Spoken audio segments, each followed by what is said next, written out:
Hello and welcome to the CSN3M Mindset Monday podcast. I am not Andrew Wade with Case Specific Nutrition.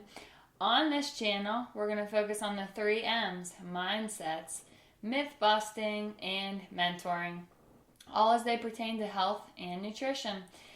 And this podcast today is brought to you by the OptiLife Academy, Case Specific Nutrition's very own online do-it-yourself wellness course that allows you to work on optimizing your health and habits from anywhere with an internet connection.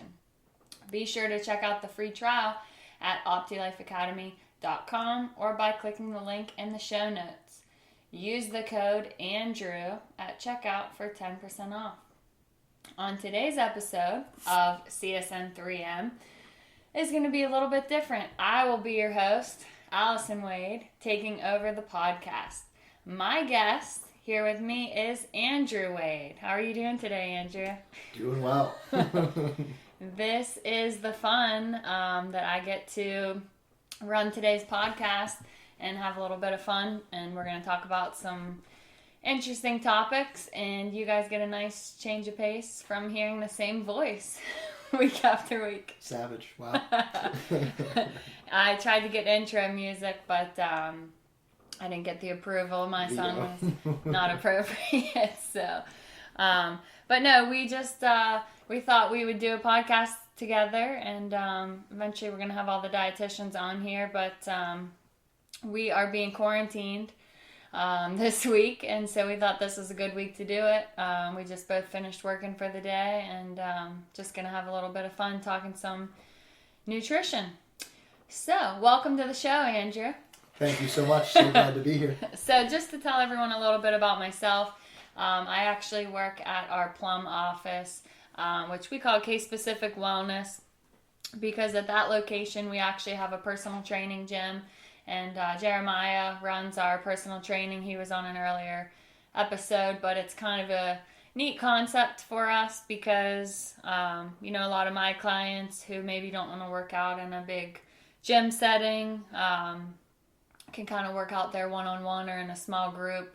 And I end up seeing them a lot more because they're in and out working out, and, they can ask questions and that kind of thing. So it's been a really good flow. My clientele really ranges from, anywhere from weight loss to weight gain, muscle building, athletes, digestive, heart disease, diabetes, kind of a good mix of everything. But a true case-specific dietitian. But it's fun, and, just to talk a little bit, it's funny that, we're recording this week because we both have been working from home for the past couple of days, and most people ask us how we can kind of work together and be married, but it's funny because we don't ever see each other. That's the key. And we've seen, we just had dinner together tonight for the first time. And on a weeknight. 2 years, I don't know. It was weird. So we're adjusting to that. But so it's been kind of nice because we get to, do things together for the business, but we're not next to each other necessarily all day, every day, except for this week. Yeah, I think that's well said. So you get to see my face a little bit more this week. But yeah, so I guess we can kind of jump into asking you some questions, Andrew, since you're my guest. And I know you've talked a little bit about the business, but we've grown a lot, since you started the business. So could you tell everybody just kind of how many locations we have now, and how many dietitians, and what we're kind of doing? Yeah, we've been definitely expanding. The original location is in that East Liberty Balm Boulevard office. That was original location 1. And Allison, we opened location 2 for her way back in 2016 out here in Plum, and we've evolved it into the space that she now mentioned before that has dietitian space as well as strength coaching and personal training and boot camps. But since then, we've expanded into the South Hills, and we have an office in the South Hills in Mount Lebanon. We have a North Hills location on Babcock Boulevard. We have a Robinson shared location And then now we recently just opened an Altoona branch as well. So we're up to 6 offices. Across the offices, we have a total of, I believe it's 15 dietitians now, between contractors and full-time. And we see, every specialty type. Obviously, the case-specific way is that we're able to help each person on their health journey. And so a lot of us see a lot of different client types, but we do have people that focus on pediatrics or kidney disease, or specialty areas. So we really are equipped to help anybody at any office.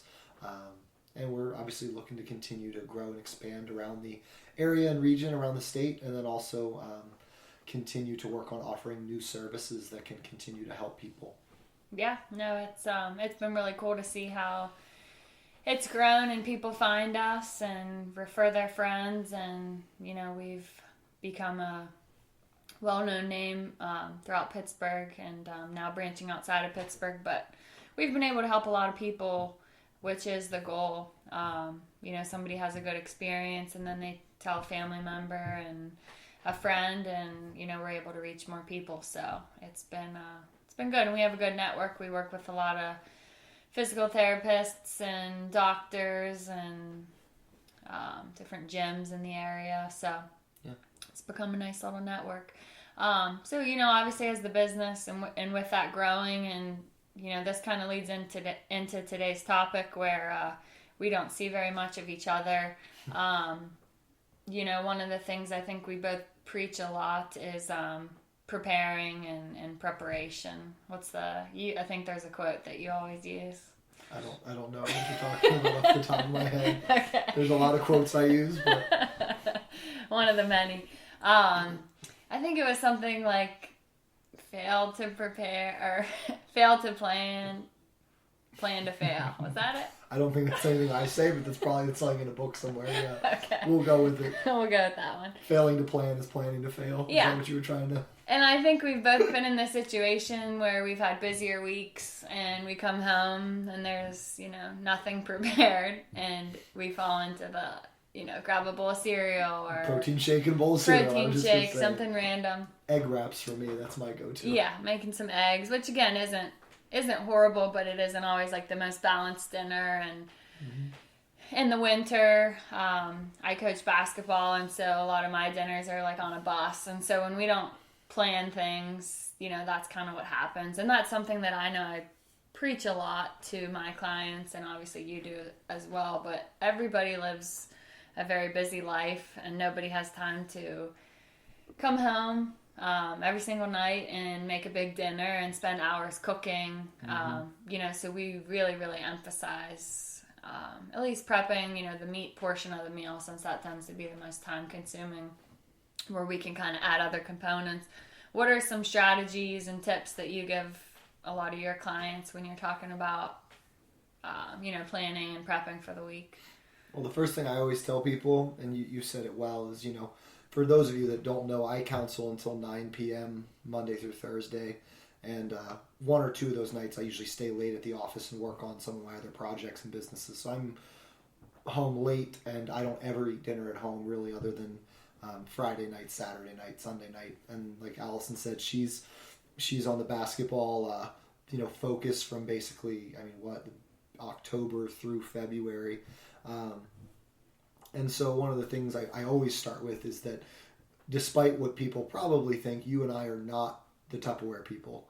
We aren't the ones that pack and prep every meal in a individual meal container on a Sunday, and then on Thursday open up a box that we packed on Sunday that's that week's chicken and broccoli and rice.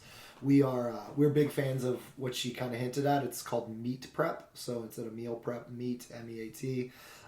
You call it protein prep if you are not if you're a vegetarian, but the idea is that we prep the protein first, and we keep that in stock. And the reason for that is that typically that's the longest, it's the thing that takes the longest to prepare, right? When you're trying to prepare a meal, whether it's sauteing the tofu or baking the fish or grilling the chicken, those things all take 30 and 40 minutes to prepare and get ready, which is the biggest part of a meal. But if you're going to, if you have the protein prepared ahead of time, you can then turn it into a lot of different things. And so I always give the example, you could grill up chicken breast on a Sunday, chop it up, put it into little cubes, and then you could put it in tacos on Monday. You could put hot sauce on it with a sweet potato on Tuesday.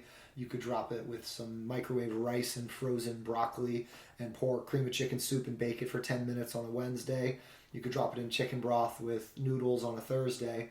And then on Friday, you could sprinkle it over top of salad with some corn and sweet potato. Just as an example, right? And that's where it's like the same meat every day, but it doesn't taste the same each day because you're pairing it with all these other things. And every single one of those additions takes like 10 minutes to do once you have it. So it's really about having the meat prepared or protein prepared, and then having the vegetables and the starches and the carbs and the side dishes, kind of ready to go. Yeah, I think when we look at a lot of the general population, when we're talking balanced meal, it's again some kind of carbohydrate or starch with, good adequate fiber. There's a vegetable component, there's some type of protein, and some type of fat as well. And those other things can be added to that, and that meal can be created pretty efficiently. Again, if you have that protein, and we don't even always prep everything through Friday.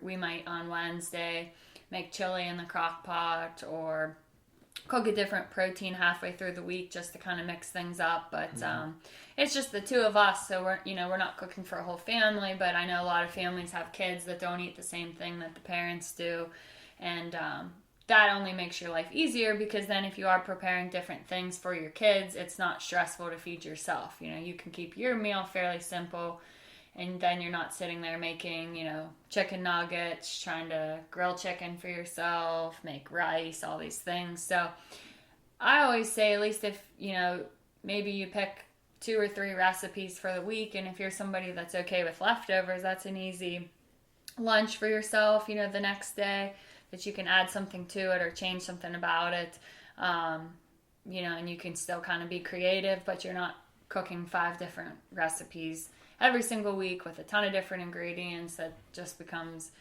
very overwhelming. If you like to cook, great, but still, if you can make that a little easier on yourself, it's only then freeing up after you've worked all day and you got, kids to run around and errands, and you want to exercise and do all these things.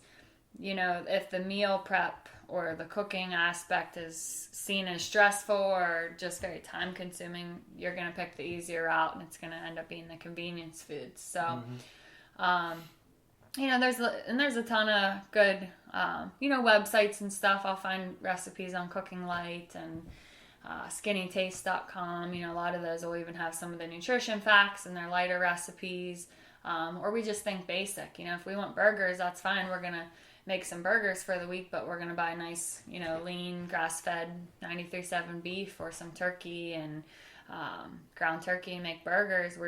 Burgers don't have to be seen as an unhealthy food. It's just make it into a more balanced meal. Maybe we'll put that on a whole wheat bun and have big salads or something with them. So, that can then be repurposed, and I can throw it in a wrap or throw it over some rice or something the next day for lunch. So don't think too complex or elaborate. Think about things you like. Think about taste, and keeping it easy on yourself. And if you are somebody that likes to cook, you can obviously be more creative with it. But, the goal is that you like what you're eating, it tastes good, and it works with your schedule. So yeah, that's well said. Yeah. And I think the other thing to think about, I like to give people as sort of like a life hack, is this observation that most people eat the same 3 protein sources, right? Like chicken, turkey, fish, or whatever it is, right? Most people don't eat 10 different protein sources. Most people rotate a couple vegetables. Most of us have pretty repetitive eating patterns already. We go to the grocery store, we grab the same things. But really, it's funny because it's not, when we look for variety, it's really not in varying the meat itself. It's really in how it's prepared, and then it's how you spice it. And that's all a recipe is. A recipe is take protein source, carb source, vegetable, and put it in a pan to saute or bake it, or put it in a casserole, or put it in a crock pot, or put it on the grill. Add these spices and serve. And that's where that meat prep analogy or thought process comes into play, is you can take similar things, and Allison even said with her burger example, you can take something like that, that is a meat that's cooked a certain way, and you can repurpose it in 3 or 4, even 5 different ways. And it gives you variety, it gives you enjoyment, so you're not eating the same thing day in and day out. And it sets you up so that, midweek you can kind of change it up. And, as the week goes on, you're making the most of your ingredients that you purchased. Yeah, no, absolutely. So, yeah, that's just something I wanted to touch on, because I think a lot of times that's half the battle, is just having the food there to actually choose it. I think a lot of people do have a pretty good base on, what foods are healthy and unhealthy, but it comes down to, oh, well, I'm busy, so I have to eat out, or, oh, my kids don't like to eat those things, so I don't eat those things. And it comes down to, obviously the portion control and, caloric intake and all of those things. But if you have a good plan outlined, which is what we help our clients do, figure out with their schedules and how they can eat and what eating style works best for them, and, which macronutrients should be, higher than the others. But then outlining that plan for them to follow. And kind of stemming off of that, we look at people that use a lot of the meal delivery kits, which can definitely be helpful. There's some that the meals come fully prepared and you're just heating them up, and there's some where you're getting the ingredients. One that we particularly used was Sunbasket, and we picked their lean and clean plan. I think we did this one, I want to say it was last winter. Just wasn't a lot of good produce, and just we're kind of bored with the same things, and so we wanted to try something new. All the recipes were pretty good. I think we got 3 meals per week, and it always came with some type of lean protein: chicken, ground turkey, fish. I think occasionally we did get a lean cut of beef. Good sized portions, wasn't anything excessive, and it then would come with a good amount of vegetables, and some type of, not always, but usually some type of starch or carbohydrate that was usually whole grain, but it was a much smaller portion. So that was one. When I compare it to something like, what was it? HelloFresh. Blue Apron, or one of those. Yeah, Blue Apron. The fat in those seemed very, very high. The cuts of meat weren't very lean. I remember looking at a burger for somebody, and after they added the cheese, and it was a fattier ground beef, and it was cooked in some type of oil. Their serving had 50 grams of fat, which for some people is pretty close to their whole day's worth. And so I found, at least comparing, the Sunbasket to some of those, which again, you can go in and change up some of your choices with those other ones, and I know they're coming out with healthier options, but with just some of the basic meals, for somebody trying to lose weight, that just seemed a little bit high calorically. Yeah. What's kind of your thought on those, or what you've seen? Yeah, when we did the Sunbasket, it was definitely nice. I liked that the protein sources provided were a good portion and were filling, and were also well, responsibly sourced. And I agree with you, a lot of the meals from the HelloFresh and stuff, it's a cool concept, because obviously you're basically paying for the motivation of cooking lessons, and the recipes are easy. But especially for those that are interested in trying to kind of, be in tune with what their body needs. There's HelloFresh meals that have 1,100 and 1,200 calories, which isn't, most of us don't really necessarily, benefit from having that in one sitting, and it can feel a little bit heavy and can, as a result, not digest extremely well. So yeah, usually, I've recommended Sunbasket. You can go through HelloFresh and the Blue Aprons and the other ones, and you can always find, good options. But I've also noticed that, those are really more for people that want to cook or want to learn recipes. So a lot of times I encourage people, if you want to mix it up and learn some new recipes, do one of those for a month. Because if you do 3 a week for a month, you'll end up with 12 new recipes, and that gives you at least some things that you're going to like, and you can always just then buy the groceries yourself. And with those, I just always encourage people to look at the ingredients added. I remember one time you and I got one that was like a steak or a flank steak or something, and it came with a chimichurri sauce. And the chimichurri sauce was 56 grams of fat. And without it, it was still really flavorful, lots of spices, lean piece of meat, lots of cool veggies. And there was a cabbage slaw with it. And so sometimes it's just singular ingredients that they're adding that is really kind of changing the calorie. And then I've noticed, though, that a lot of people are more interested in the convenience, which those aren't necessarily more convenient other than they cut out grocery shopping. But you still have to obviously take the time to prepare the meal itself, which is why you see a lot of people defaulting to the actual meal delivery services where the meals are cooked. There's a few local ones. There's a bunch coming out. It's kind of becoming a popular concept. The one we've seen the most success with is Freshly. That's the one that I know a lot of the dietitians in our group recommend. Just because the meals are portioned well, they taste good, they have like 30 different options, and they rotate them monthly. And they're also like $9.99 a meal with free shipping, and they do a good job of shipping them. And they make them the day before they ship them to you, so they're fresh for the whole week. So those can be really good options. Most people do them for a little while and then say, oh, I'm ready for like a different change of pace. But definitely have some good options. And should we tell them? I don't know. Should we? I guess we can. We've been working on with a partner of ours. We've been working on case-specific meal prep. So at least for it's not official, but there's potential, and right now we're in a beta test. We've been working with a chef, and we have all the menu items drafted out. And we were actually supposed to do a tasting this past week, but because of the COVID-19 stuff, we delayed it because of ingredient sourcing. The hope is that May 1st, we're going to start our beta test, which would be a month, where we're going to get a select few group of people and actually have them trial the menu, taste the stuff. We're going to kind of do trial runs, and then the hope is that this summer we're able to launch it. And obviously we're very excited about it because it gives us a chance to use our ingredient and cooking skills and collaborations with a chef to give great options that are tasty and well balanced. And also we'll be able to customize them to our meal recommendations for our clients. So instead of sending them to a HelloFresh that gives them 1,000-calorie meal, we'll be able to actually connect them with a chef that knows what they'd benefit from eating. So hopefully a more personalized service is on its way here in these coming months. So stay tuned and keep an eye out for posts as the kind of months come along. Yeah, that's we're really excited about that, and hope that all comes through, so we're able to add another service for our clients and even people outside of our clients. Just with a good product that we feel good about recommending. Mm-hmm. Well, Andrew, thanks for hosting. Can't thank you enough for coming on to the show. What a great guest you've been. I know how busy you are. I appreciate the time to come on to my show. It was a little rough to block out the time, but I'll make it work for you. Appreciate that. So, all right, guys, thanks again for listening. Please subscribe to our channel, share on your favorite social media, and tag a friend or loved one. Don't forget to do your part by hashtagging Spread the Health.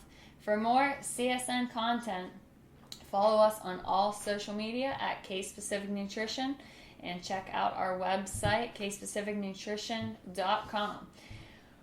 We will, not necessarily me, but we will be back next week with another CSN3M Mindset Monday. Till then, stay well, everybody.